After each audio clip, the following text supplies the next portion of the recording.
Hi, folks. Herb Stevenson. I welcome you back to the conversation between Ken and I on intimacy. This is part two. We're going to continue our conversation from last week.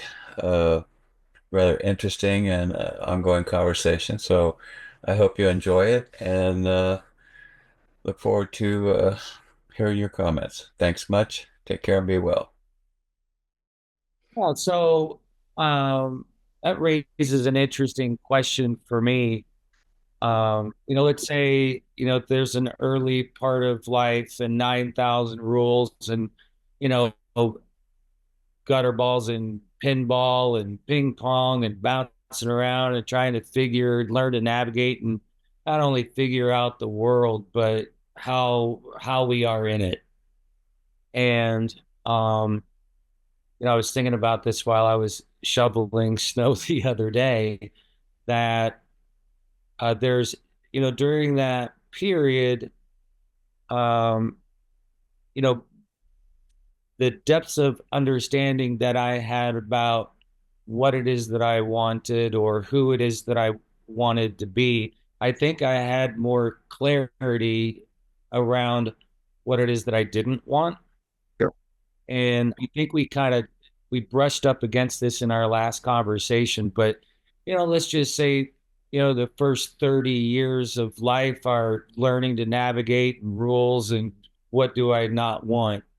Right. Um, and then this shift towards, let's say, maybe the sort of collection of don't wants helps us see what we do want with a different kind of clarity. It, Um, that happens as we age. Yeah. And so I'm going to I'm shifting my stance from away from what I don't want towards what I do want. And let's say maybe what it is that I do want is more intimacy in my life. I went through this with my mom near the end of her life because I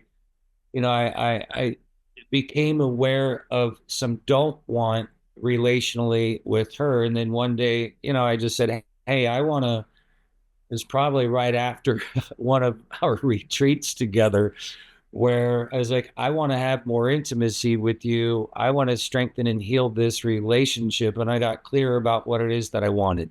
So let's say that's an example. There's something that you've said to me over the years, which, feels like I wrestle with periodically, which is the idea of firmly holding loosely, which has been a persistent, sort of a nagging thing for me and has become easier to sort of deal with that. Let's say 30 years of bouncing off the wall, got clear about what it is that I want. And now I'm so clear that I've got a tight grip on it. And this holding tight to this might be an example of how I'm getting in my own way. Can we unpack that a little bit? Sure, the tighter we squeeze, the more we're afraid to lose something, whatever that is. And usually it's not that obvious, but the phrase came out for me was, as the realization was, is hold something firmly but loosely, is acknowledge this is important. So it's like the closest I give you example, it's the easiest is if you really love somebody, let go, because the letting go is allowing them to be who they are instead of them being who you want them or need them to be. That's why your relationship now works, to allow each other the maximum capacity to be who you are individually as well as a couple. And that's the 1 + 1 = 3, which makes why a relationship works. But when it's 1 + 1 = 2 or 1.5, somebody's holding tightly to a set of rules and expectations of what the other right person is supposed to be. So I have to remind people, if you got married, you married him for a reason. But unfortunately, that reason later becomes the most irritating part of it. You forgot what it felt like when you were accepting of those differences versus judging those differences. And almost all relationships go through some of that. And, some people just kind of like get to a place of tolerance and consider out like two curmudgeons that don't know what else to do, so they just stick it out. But there's the others who actually, as you found, a 1 + 1 = 3. And so anything in life, if you hold on too tight, becomes an expectation, and expectation becomes disappointment. No one is required to be what you expect them to be. Everyone is should have the right to be fully who they are, just as they are, and find a way that that be acceptable. And if it's not, then you move on. But you don't do it with anger or disappointment. You do it with understanding and acceptance. And I over the years, I make the correlation about relationships are like grapevines. You water it, nurture it, and it produces great grapes and grape juice and wine. And you don't, it dies, and you're not going to Right. replace it. It's not going to regrow. All relationships are that way. And so, if you're going to nurture, what is it that you're nurturing? And it should be that person, but not nurturing out of it to get something. Nurtured just because it's who they are. So that's how you guys have created your art exhibits. Sure. Well, it's, certainly, uh, uh, one of the things that, we've been doing in order to create life, which I guess is the ultimate piece of art for everybody, right? Yeah, I think that's true. Yeah.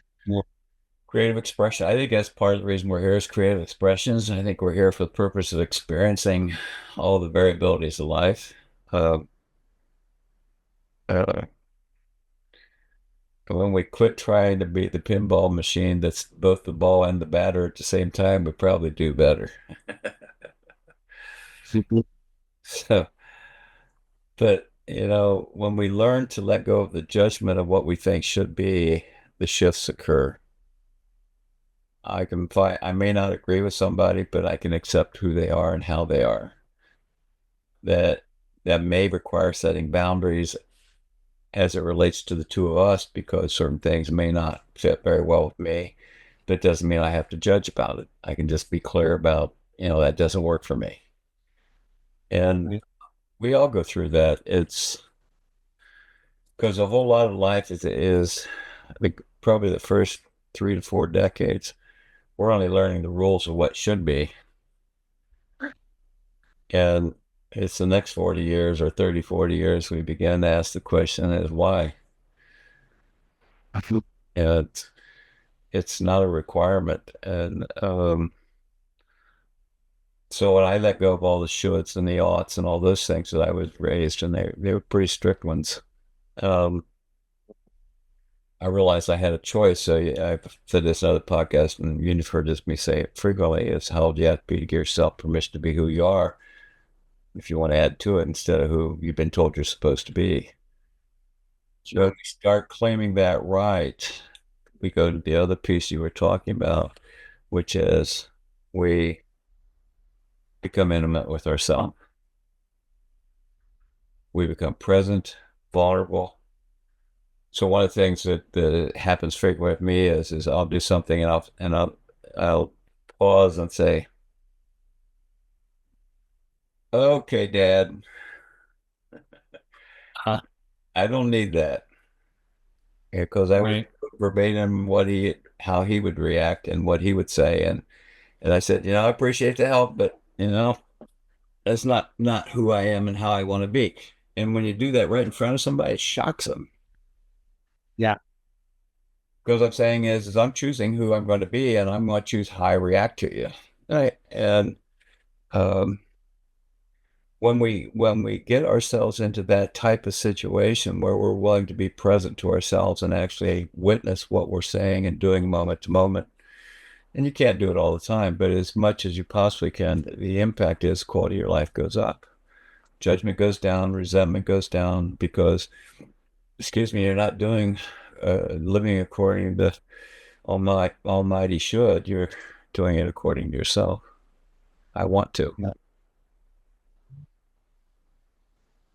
Yeah, I think inside of that, one of the things that you've said in the past that I have found really helpful around intimacy, because I can have expectations that might creep into that, and uh, I felt a great sense of relief. However many years ago it is that you said to you shared with me that the intimacy is not a state that is easy to sustain, and that the I don't want to say the truly, but let's just say the more fully intimate moments that we're talking about can be very brief, which I think is different than fleeting.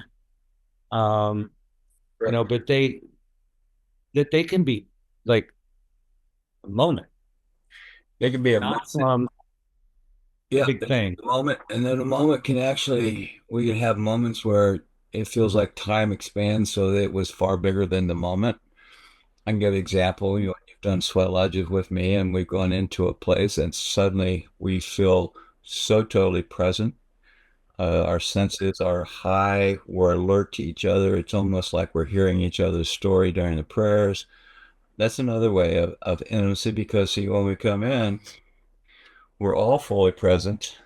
We trust each other in that environment, so vulnerability is allowed. We feel safe. And so I've had lodges that seemed like they were 15 minutes that were 3 hours. Yeah, temporal distortion, right? Yeah, and that's what presence really does for us and a field. So when you're in a group field, you can create a field of intimacy that's extremely powerful. So, one of the people that is, quite well, after his first sweat lodge, he was raised devout Catholic, and he says, I finally understand how to pray. He got in touch with himself and his own heart, and then he understood what prayer was about. Okay. You never know. That's what I'm saying is intimacy is one of those things is I think we are on a constant basis is the more present we get, if we were open to surprise, we can have a lot more special moments if you prefer. Mhm. Yeah, so I was thinking about my extended family. Um, you know, we're Emily and I are coming up on 10 years, and I just um, I think about know, Emily's family and what the path towards greater intimacy with that part of my family as a whole, and maybe a set of parents or a sibling, one-on-one, small groups. And it's definitely taken, there's no rush, and there does seem to be a natural unfolding towards, or get it closer to the kind of intimacy that we're talking about. And I think there's some negotiation that takes place in that. And I imagine this is something that many people have experienced in terms of joining a new group of people, and wanting to create the conditions for more intimacy in that. I wonder what you would have to say about that. In those situations, we need to be patiently persistent. Um, if we move faster than the intimacy is the field has been prepared to contain, which means adequate presence, safety, trust, all sorts of things. We can move faster, and as a result, we freeze it, and you're not going to find that connection. So that's why going into any new situation, non-judgmental, curious, asking questions for clarification, but doing it in such a way that's non-judgmental can actually lead to a sense of safety and a rethinking. Because there isn't a person in the world when you walk into a meeting hasn't already judged you. Sure. That's human nature because what we're trying to find out is, are you safe or who's the threat? Right. And that's just done all subconsciously. So when you're dealing in extended family, as part of it is negotiating a way to be with each other so that you can get to know each other in a way that feels trustworthy. But most of the time, trustworthy or safety comes out of, are you fully present?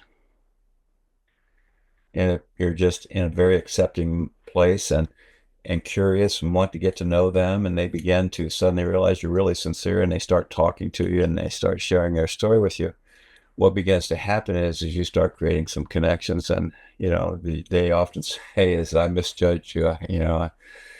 You're so fucking intense, I didn't think I wanted to be around you, which I'm sure you've heard multiple times. Resonates. I mean, I've heard that from myself to myself. There you go. Well, see, that's the wiredness. So uh family dynamics, group dynamics are always very, very difficult. um Mostly it's patience. That's why I use the phrase patiently persistent. You have to be patiently, but you have to be persistent. You have to have interest, desire, commitment to get to know each other, but you have to do it at their pace, not yours. And if you do that, the impact is you start developing relations. Um, when I got remarried 30 years ago, and the kids were mostly grown, uh, I'm very clear. Was not replacing their father and did not want to be their father, but I would have an impact. And so I was very, very patient, persistent, and the youngest one was forever doing everything in his power to irritate me. And I would just remind him what I, what my consideration was, that in whatever agreements we had had, and you know, that's what they do though. Whether a child or adults, they test us at times just so they can find out, how do I relate to you? And uh, we don't really realize that the more present we are, the more attentive we are to the other people, the faster that all of that develops. Because we're not really taught to attend to others very well. We're taught to attend sufficiently to present an image that you like me, or present to them in such a way, somehow fitting in, um, if they want you to. So, life's complicated. I always smile about it because I truly believe this. Um, if we saw the humor in what we do, and what we do to ourselves and to each other, we would begin to back up a little bit and say, there's an easier way here. One of the things that is has become difficult, I have a phrase, it's not pleasant, but I call it digital diarrhea. People, the way they were using emails, now they're using all these various other things to be inflammatory and attack. They have a reaction. And instead of sit down saying, okay, did I really understand this? And if I don't agree with it, do I want to disagree with it to get to learning and understanding? Or do I want to just feel better because I vented? And there's a whole lot of venting out there. And um, I just choose not to engage it. If somebody gets upset, then I reach out to find out really what's going on, and shift things. So it's you don't have to buy into the craziness that's out there, because right now there is a bunch of them. Sure. So I can say my denial was healthy, and that I'm not Sure. really looking at it, or I can actually believe, which is what I do, is I think our system will self-correct. I think we're trying to find our way back to our human dignity, and we've lost our way. And When you mentioned denial, and that's one of those things that comes with a negative connotation. And it's occurring to me that, there's a difference between the kind of denial that you're referring to, which is conscious, right? I'm choosing to deny this, Right. which is then I'm going to put my head in the sand and act as though this doesn't exist. Right. Um, really, it's a one of those actions that is a part of enforcing a boundary around what you do and don't want to have to contend with. Um, Exactly, because the issue is politically the country is completely divided. Both sides offend the other, which basically means both have a biased perception. Uh, um, it's triggering a whole lot of reactions of what we have defined as proper and good behavior. Um, and so if I look at it from one point of view, we're going to hell in a handbasket real fast. And I've been teasing people saying, if this keeps up, you better build an ark.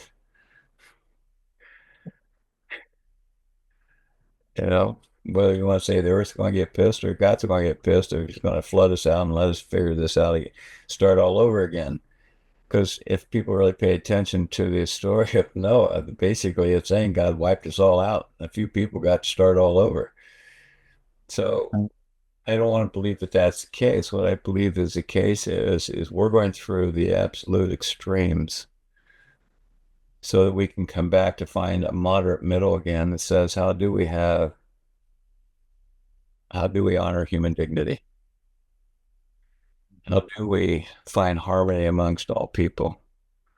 Does that mean that everybody's going to be good and everything else? No, but it does mean that the majority has suddenly settled on a picture of what it would mean to have a harmonizing reality. I hope that that's a possibility. There are others who have told me that they're convinced that we're going to self-destruct and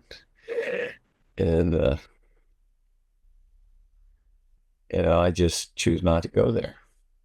I choose to believe. that's If you look at history, we went through this 100 years ago. The exact same thing that's happening right now happened 100 years ago when um, the Rockefellers and J.P. Morgan and all the various other oligarchs, we called them carpetbaggers then. I like carpetbaggers better. Yep. They were not considered fondly amongst our country. We went way beyond. Monopoly became very, very big, or at least the attempt to do that. Um, and then we woke up. And when the country woke up, they were willing to say, no more of this concentration of power based on greed and various other things. I'm not interested in CEOs who think they're worth $100 billion. Yeah, I want the land of the free and home of the brave and the land of opportunity. But that means all people, not for those who made a lot of money, do it by standing on the heads of everybody else. So we had the Great Crash in 1929. We went through the Dust Bowl. We went through massive environmental shifts in our country that just absolutely destroyed a whole lot of things. Do I think that's going to happen again? I don't know, but I do believe that history self corrects. And there is some accountability going on. The people, the pharma industry that made a fortune off of opiates, they're still going to be wealthy, but they just, they made 20 billion and they don't want to give up 15 billion because five's not enough. They're liable to starve. So I've come to the conclusion most of those, it'll be interesting when they die and they walk up to the elevator to find out is it going up or going down. We'll see. Yeah, this might be this is probably a topic for another day, but this is something that that I think about frequently is and this is really specific to the experience that men are having right now as we go through, this adjustment period. There are a lot of things that are changing. And I mean, you've been working directly, with men for, let's say, 40 years, and we've known each other for 20.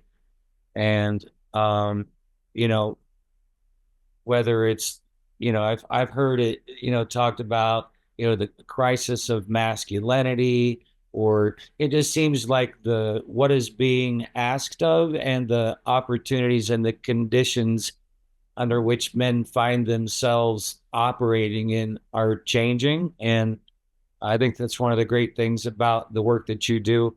Uh, is it does seem, at least for me, to help me feel more prepared to deal with the shifts and uncertainty going forward in a world that is changing in the way that it does and is. And so, I'm Well, I what you're talking about is masculine and feminine energies, which are not male female.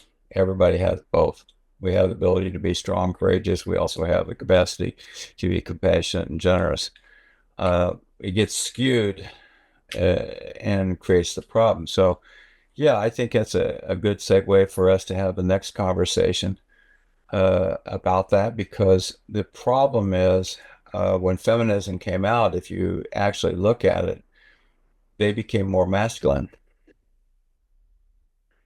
and that didn't solve anything.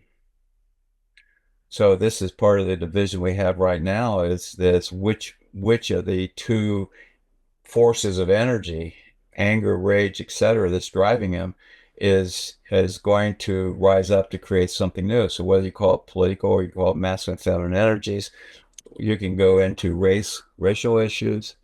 I mean, over and over and over, the issue is what's missing, and the issue is what's missing is balance.